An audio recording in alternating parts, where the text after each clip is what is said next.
Two legendary market experts are stepping forward to warn we're in the earliest stages of what they call the Great Unraveling, a specific event starting to take root in America that's behind the recent crash in stocks and the record inflation you're seeing. But they worry it's about to get even worse.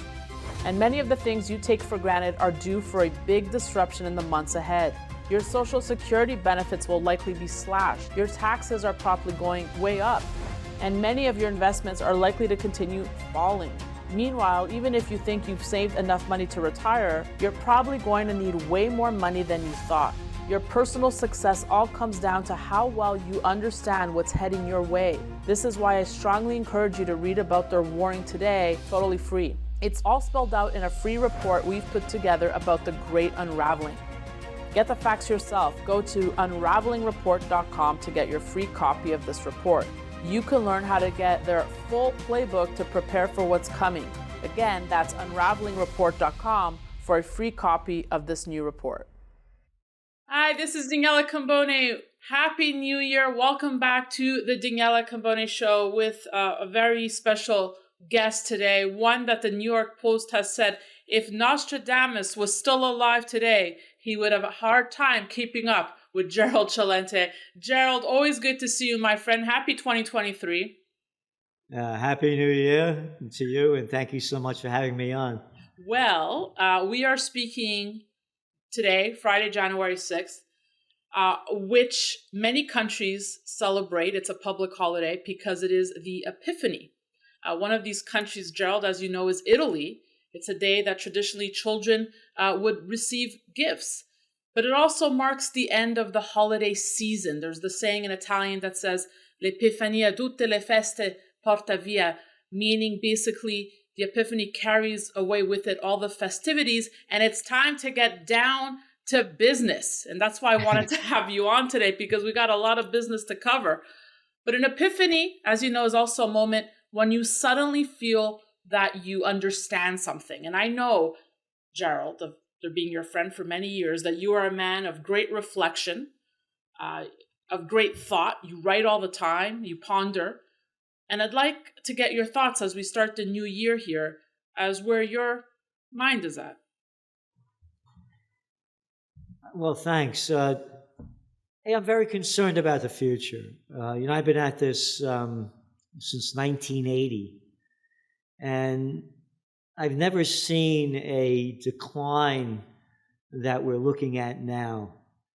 One of the trends that we're forecasting, you go back to our Trends Journal magazine on February 22nd, 2022, 2 days before the Ukraine war started.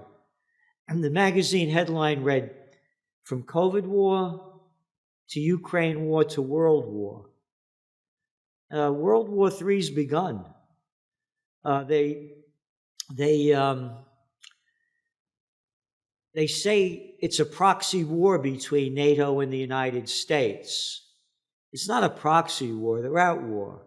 The United States has sent in over $100 billion of aid and weapons to Ukraine since this broke out. This is a country, the United States, where 63% of the people are living paycheck to paycheck. And they just sent over $100 billion over there. This is a country where they just passed a defense budget of about $860 billion,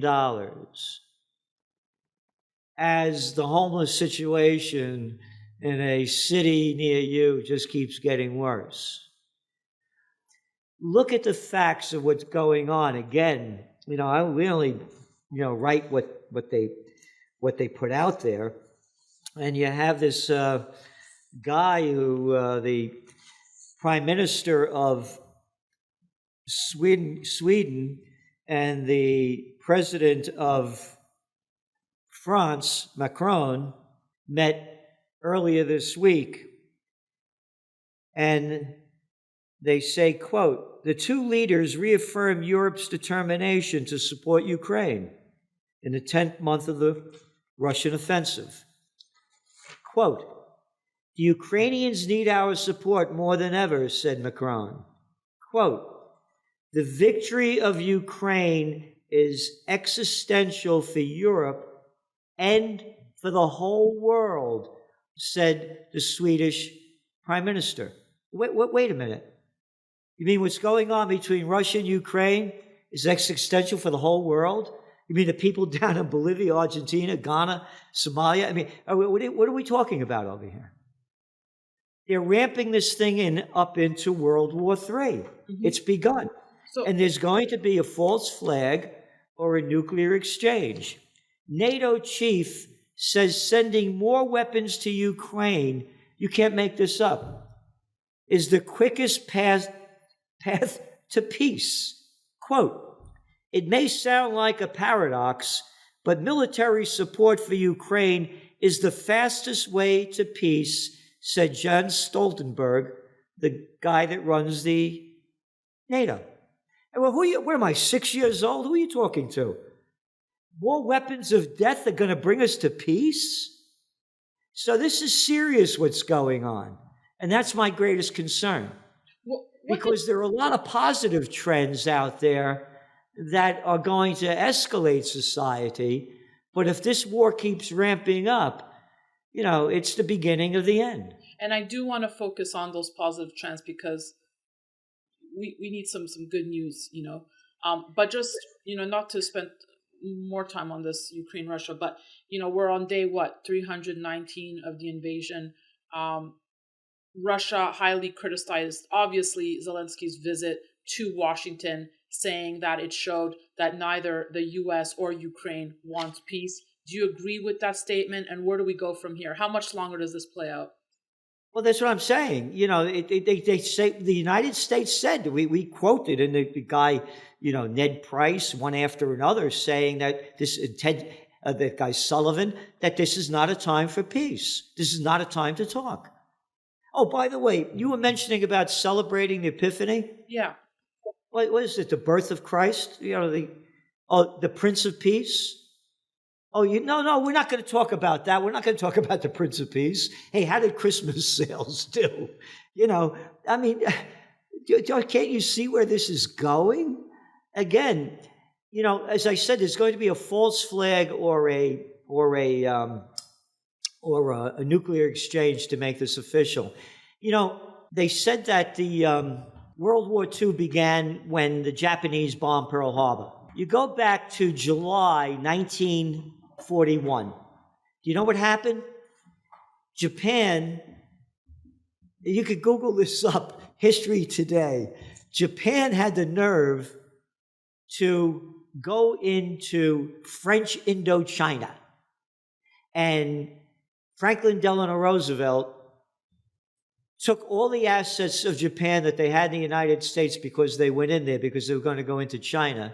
So they took over French Indochina, and they cut off all the oil supplies, 88% of the oil supplies going into Japan. And Japan needs 100% of the oil. And Japan's trade dropped by 3/4. This is before Japan bombed Pearl Harbor. They never talk about that. Oh, and by the way, they put sanctions on Japan for going into French Indochina.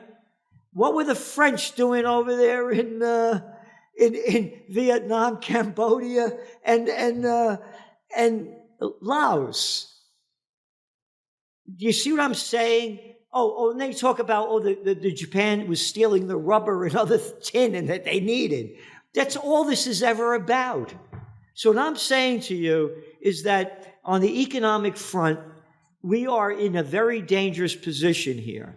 Yeah. And if this war continues to go on like it is going to crash the economies. All things are connected, like the blood which unites us all, said Chief Seattle. On that note, the IMF, International Monetary Fund, came out, and I feel this didn't get enough press, by the way. Managing Director Kristalina Georgieva warned that the global economy, as you say, Gerald, faces a tough year, tougher than the year we leave behind. Why, you may ask, is she saying this? She goes on to say, we expect 1/3 of the world economy to be in recession because the three big economies, US, Europe, and China, are all slowing down simultaneously. Now, she adds, While the US may avoid a recession, she really sees the EU as being severely hit by the war in Ukraine, and that half of the EU will be in recession in 2023. China faces the same fate. Japan hit its highest inflation rate in 7 decades. The sanctions that they put on Russia have, to quote from Biden, it was going to punish Putin. It didn't punish Putin, it punished the people. Again, then you look at the headlines going on and on from place after place. China, December manufacturing contracts at its sharpest pace in almost 3 years. Wall Street Journal, Chinese economic activity takes big hit. It's one after another. And again, they're making a very bad situation worse by ramping up the war. So let's go back to the reality. Let's go back to 2019, not ancient history. Happy New Year. At that time, Germany was a fraction of going into a recession. Let's go back to September of 2019. Hey, remember the repo markets where the Federal Reserve dumped in $10 trillion between September 2019 to January 2020 so they could keep pumping up the markets because they needed more cheap money? Now let's go to the COVID war. They locked down the world. And we're talking about why China's in so much trouble with their zero COVID policy.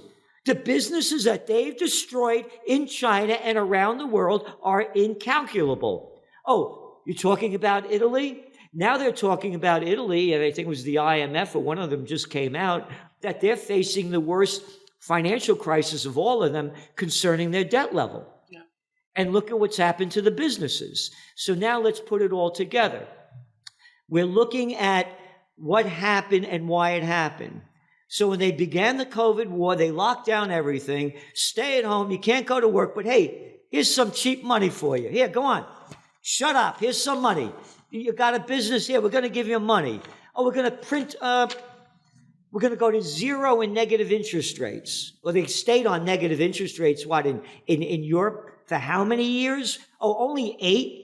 In the United States, zero interest rate policy. The market should have crashed in 2020. No, we had a real estate boom. We had a high-tech boom. People were buying and fixing up. Here's more cheap money. Here's cheap money. But now, let's go back to the facts. We had the BS from Janet Yellen. Oh, by the way, taken over by the Federal Reserve because she was the head of the Fed and now our Treasury Secretary, along with the guy playing the Fed head, Powell, going on for almost 2 years. Celente, you're full of baloney, and so are you other people. There is no inflation. It's only temporary. No. It's only transitory. They lied about it. They knew it was real. Same thing with Lagarde. So they could keep pumping in that cheap money. Now, here's the big lie.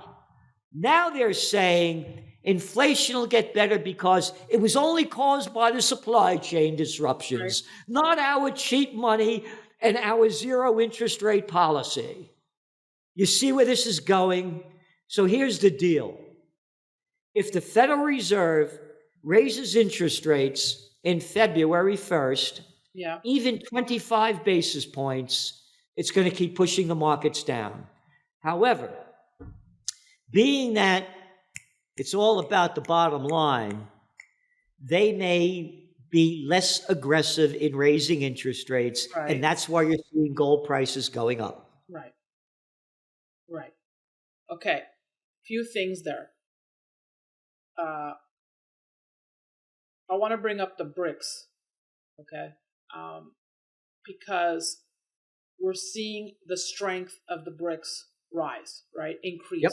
Other countries want to be added on. We see Putin's New Year's Eve message embracing China, Brazil, and India. Hey, we're all friends now. Chummy friends. Talk to me about your thoughts on the BRICS and how that role may change here.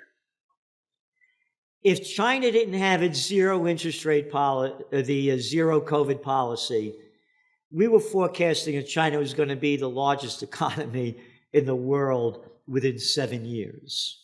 This has really slowed it down. China and Russia have united.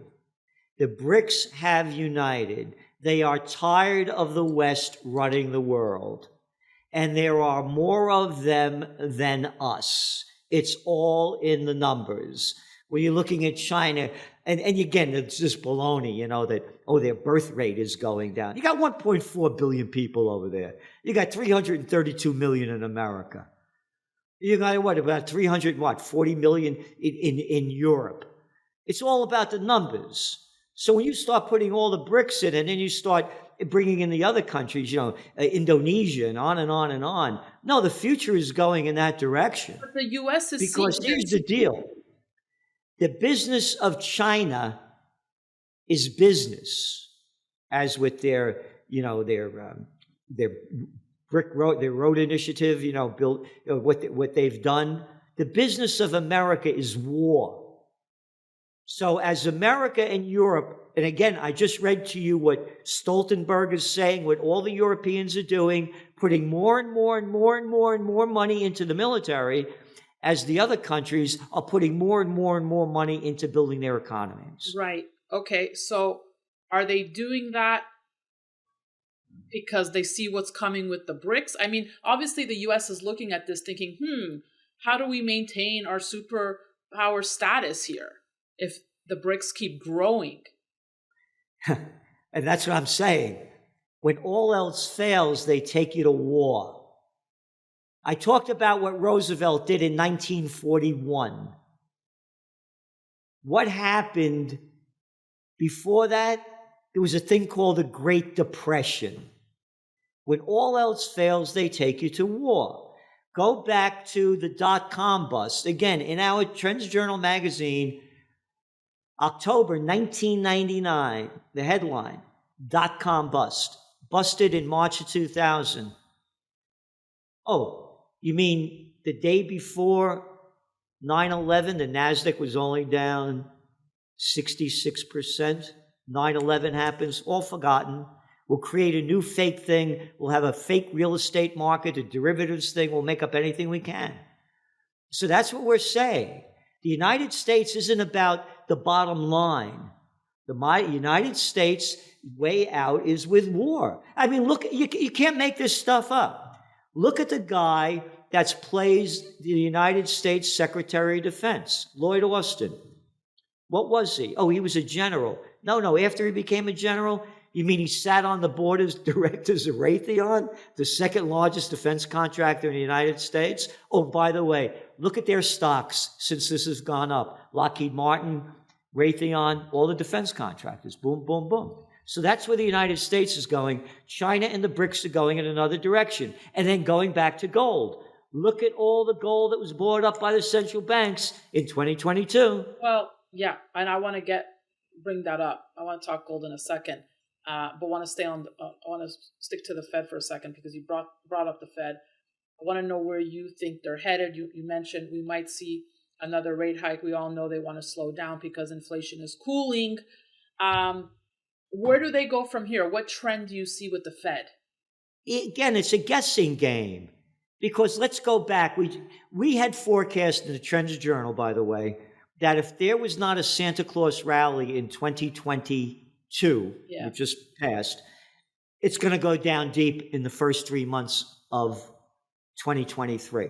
However, you cannot forecast what they're going to do. It's a guessing game regarding the Feds, because let's go back to December 2018. The markets are going down really sharp. Donald Trump put extreme pressure on Jerome Powell to lower interest rates. Just before that, going back into November, Powell said they weren't going to raise interest rates. They did. He said Powell came back in early January giving the message that they were going to lower interest rates. So the power of the president is very strong. And again, the financial business, they're the ones that run the show, the BlackRocks and the Blackstones and all the private equity groups that are in charge. If they put pressure on the Fed to lower interest rates, they're going to do it. It's not about we the people. It's about the ones running the show. What are the chances of QE creeping back in 2023? Very good question. I called it wrong in 2012. I thought the economy was going to crash in 2012. They invented a thing called quantitative easing. They didn't teach us that in Economics 101 at graduate school, nor did they teach us about zero and negative interest rate policy. They could come up with anything. Again, you were talking about the epiphany, right? What happened when, Trends Journal magazine from back in 2011. Does that look familiar? What happened when the Prince of Peace drove the money changers out of the temple? Woof! 3 days later, the cat's hanging on the cross. So they're going to make up anything they want. They're the money people are in charge. Anybody that thinks they have a government of we the people, they're still being taught in kindergarten to K-12 and graduate school. That's who's in control of the government. You made headlines with this statement. The Fed will seize all your money. How? Again, they're going to do anything they can to control our lives. Look what's going on with the interest rates, right? What's the inflation rate? Oh, it hit 10.7%. You're still deep in negative territory. So in the United States, what do you have? You have inflation rate, it's 7.1, and you have a 4.5, 5. You're still in negative territory. So here's what they're going to do. This is going to be the year we believe that we're going to start seeing going from dirty cash to digital trash. They're going to make up something new. And that's the way they're going to get out of this thing. Look at the United States. Just passed a $1.7 trillion budget when you have a $30.1 trillion deficit? They're going to make something up. Here, the Russians just hacked our banking system. You can't get your money out. But don't worry about it. We're coming up with a new currency. They'll make up anything. Oh, going back to, I said, when all else fails, they take you to war. The guy that was the president, FDR. Oh, that's the guy. You don't own gold anymore. Bring your gold into us, or else you go to jail.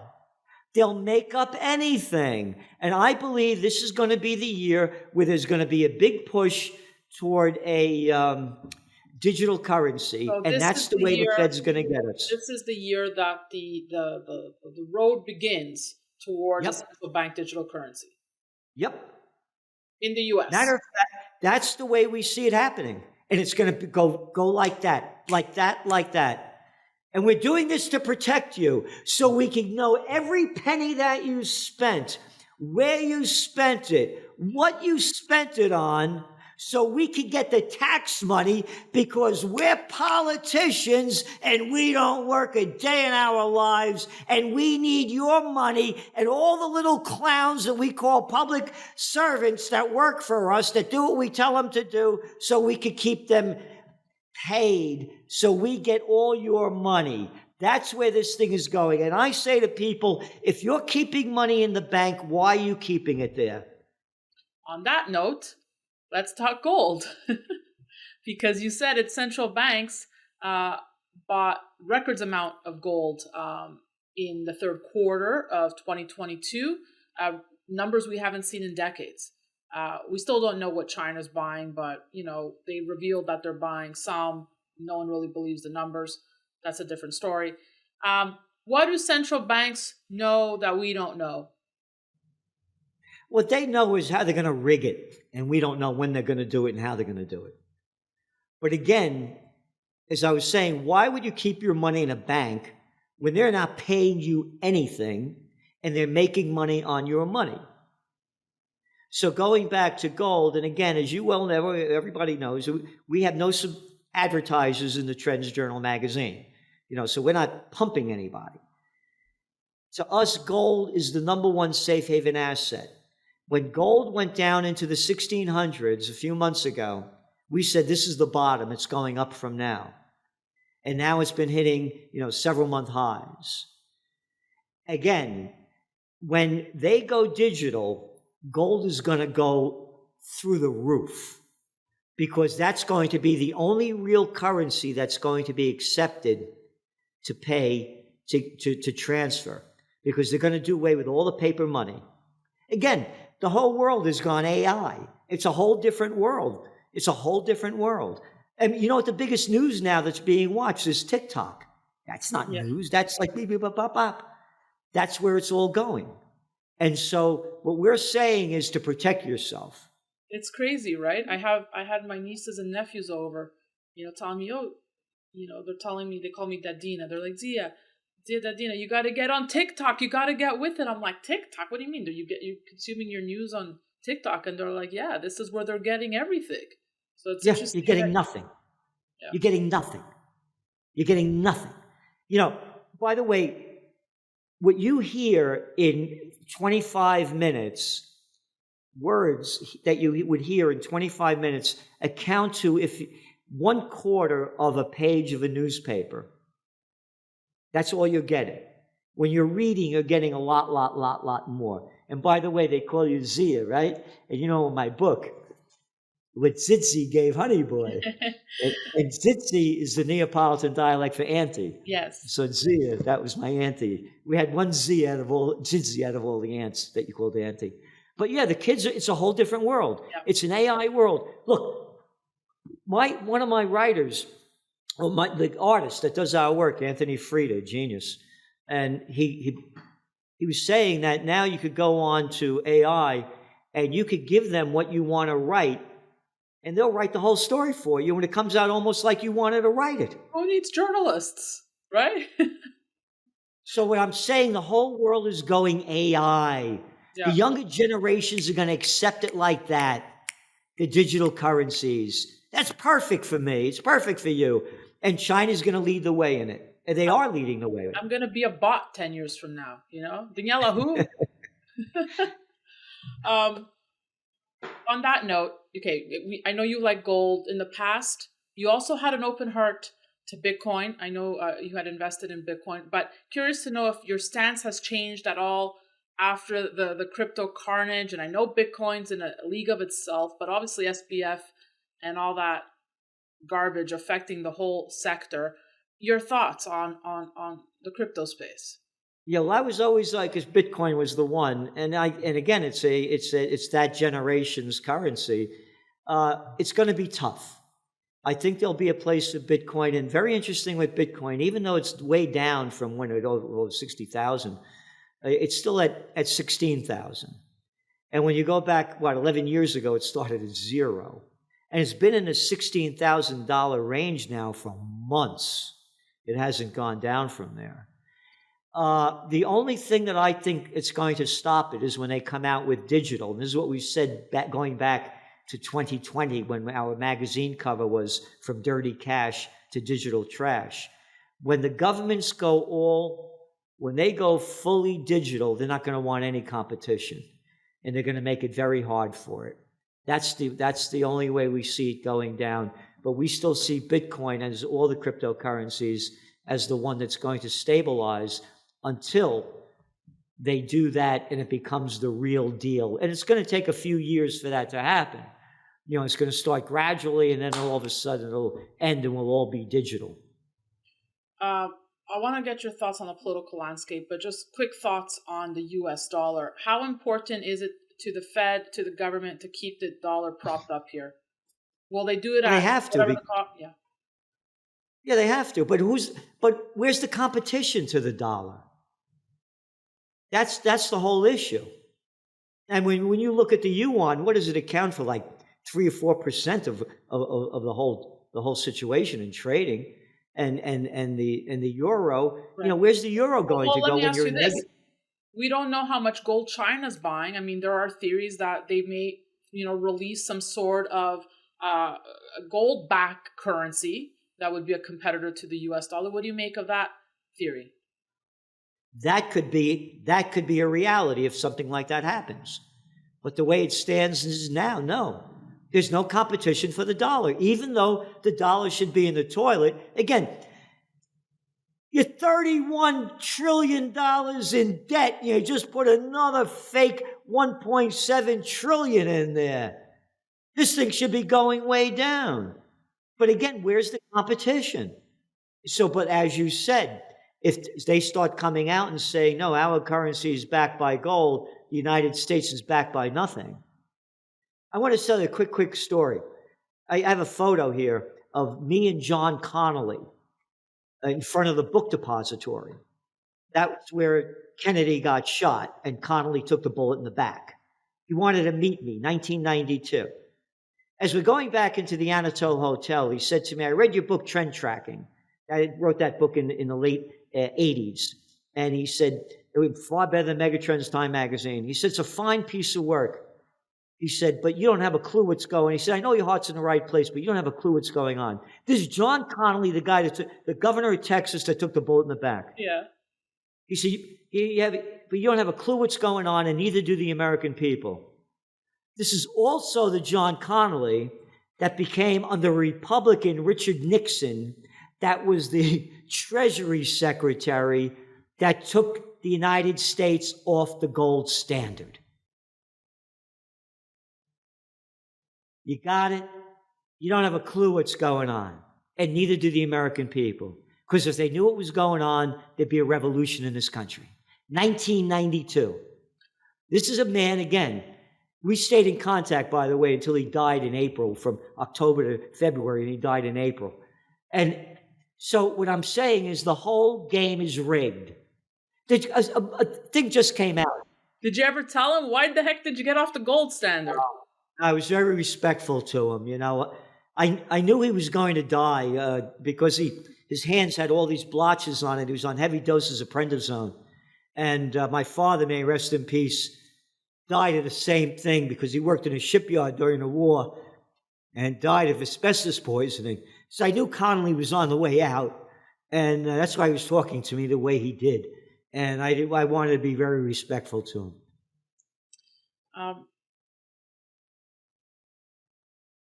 I was wondering if I should bring this up, but I do, and I want to because, I mentioned SBF, Sam Bankman-Fried.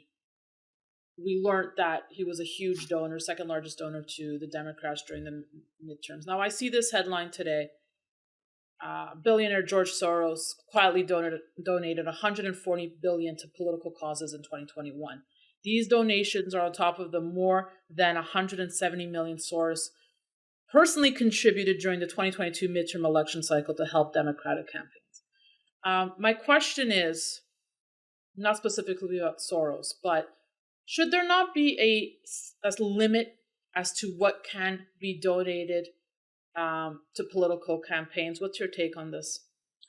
Absolutely. You call this a democracy? What am I, 6 years old? We're bringing freedom and democracy around the world. And if you don't have a lot of money, you can't run for crap anywhere in this country? Yeah. No, it's the Supreme Court ruling that made that legal. It was back in 2010. No, the whole game is rigged, like I said. Look at the clowns. Look at the clown show right in front of your eyes. How that guy Beto O'Rourke down in Texas, right? Oh yeah, $100 million to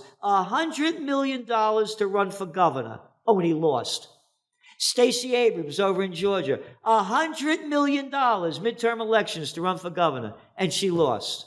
What democracy are you talking about? D-U-H, democracy. You got it? It's gone.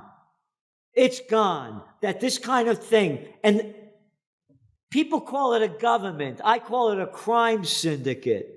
They're murderers and thieves. How many more wars do they have to start in the name of bringing freedom and democracy? And how much more of our money do they have to steal in the name of too big to fail?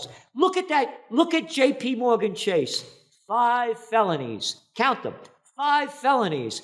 Hey, how come little Jamie Dimon isn't in jail? Oh, you mean the J.P. Morgan Chase that rigged the precious metals market and only got fined $900 million in 2019? Calm down, Celente. Swallow the crap. Be a good, stupid person and believe the garbage they're shoving down your throat. I want to end on this note. You say the game is rigged, but you know what? I'm a competitor. What can I do to win? I want to win. Well, again, we don't win if this country doesn't, if the world doesn't go to peace. End of story. And the way we win, for me, I want to see a new third party in 2023. And here's my vision of America. RFK Jr. for President of the United States and Judge Andrew Napolitano for Vice President, bringing in both sides. That's the way I see what has to happen. If we keep the current crime syndicate, how can anybody with a brain bigger than a pea look up to a Mitch McConnell, a Lindsey Graham? Hey, here. This, by the way, I just got this frame. President killed. Daily News. Here, John Connolly shot. And then this one. RFK goes home. They buried him. RFK Jr., nobody has the heart and spirit that this guy has. Could you imagine your father being assassinated and your uncle being assassinated? The President of the United States? So that would bring, and Napolitano, there's nobody in the United States that knows the Constitution and the Bill of Rights better than him. We need a new third party. As I said, how could you be so stupid to look up to a little Chucky Schumer? One little clown after another, an Adam shit, one jerk after another. These are leading us?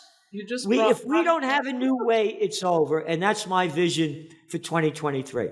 You just brought back this awkward image I have of this interview that Schumer and Pelosi did from a Chinese restaurant. I don't know if you caught that over the holiday, but if the folks out there know what I'm talking about, it was the most awkward interview.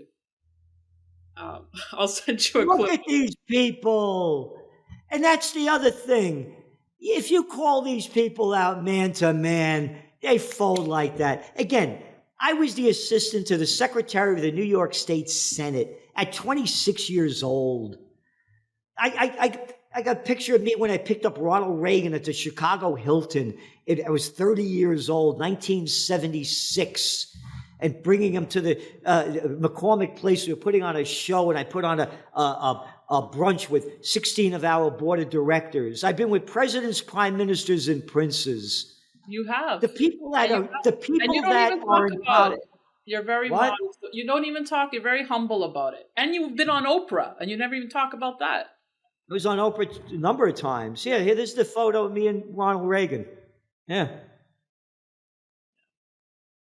I had a beard back then. What I'm saying, you know who these people are? These are the people I hated in high school and college that wanted to be class president and head of the student council. They haven't changed. Nobody could believe that I quit when I quit the Senate. It wasn't my kind of, I'm a Napolitano, born in the Bronx, born to be free. My blood's Italian, my heart's American. You have a clown opening the door. Senator Frank Jones, Senator Tom Allen. Hey, what's the matter? I said, a cat can't open the door by himself. My buddies used to go over and pull the chair out to help the senator sit down. I said, what's the matter, man? Cat can't sit down by himself. He needs some help. I said, Gerald, you have that attitude. You're not going to make it here. I said, man, this ain't my trip. My buddy, Brian Donahue, his wife became the lieutenant governor under Pataki. I was at the top. I quit. I saw what it was.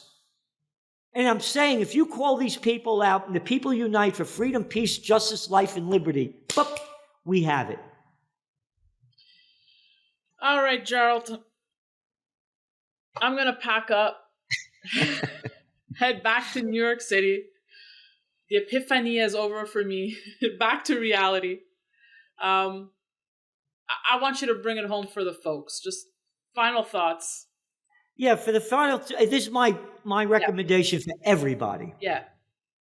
Get in the best shape that you can, physically, emotionally, and spiritually, every way you can.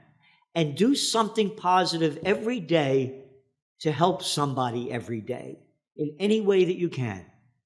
You got to accentuate the positive and eliminate the negative. The stronger you get, the better you feel, the more you do, the higher we all are going to rise. So it's up to everybody individually. Look, we've all had our ups and downs, and when you go down, you got to double it up to get back up.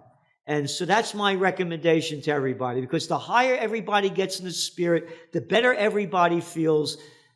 That's what's going to change our lives. On that note, Gerald Celente, thank you so much. If you want to come over, I have some chestnuts roasting, some panettone. We can play a game of tombola. What do you say? Okay. Mwah. All right. Thank you, Gerald. Happy New Year, everyone. We'll have more great content coming your way. So be sure to stay tuned to the Daniela Camboni Show and sign up at danielacamboni.com to stay on top of it all. That's it for me. See you next week.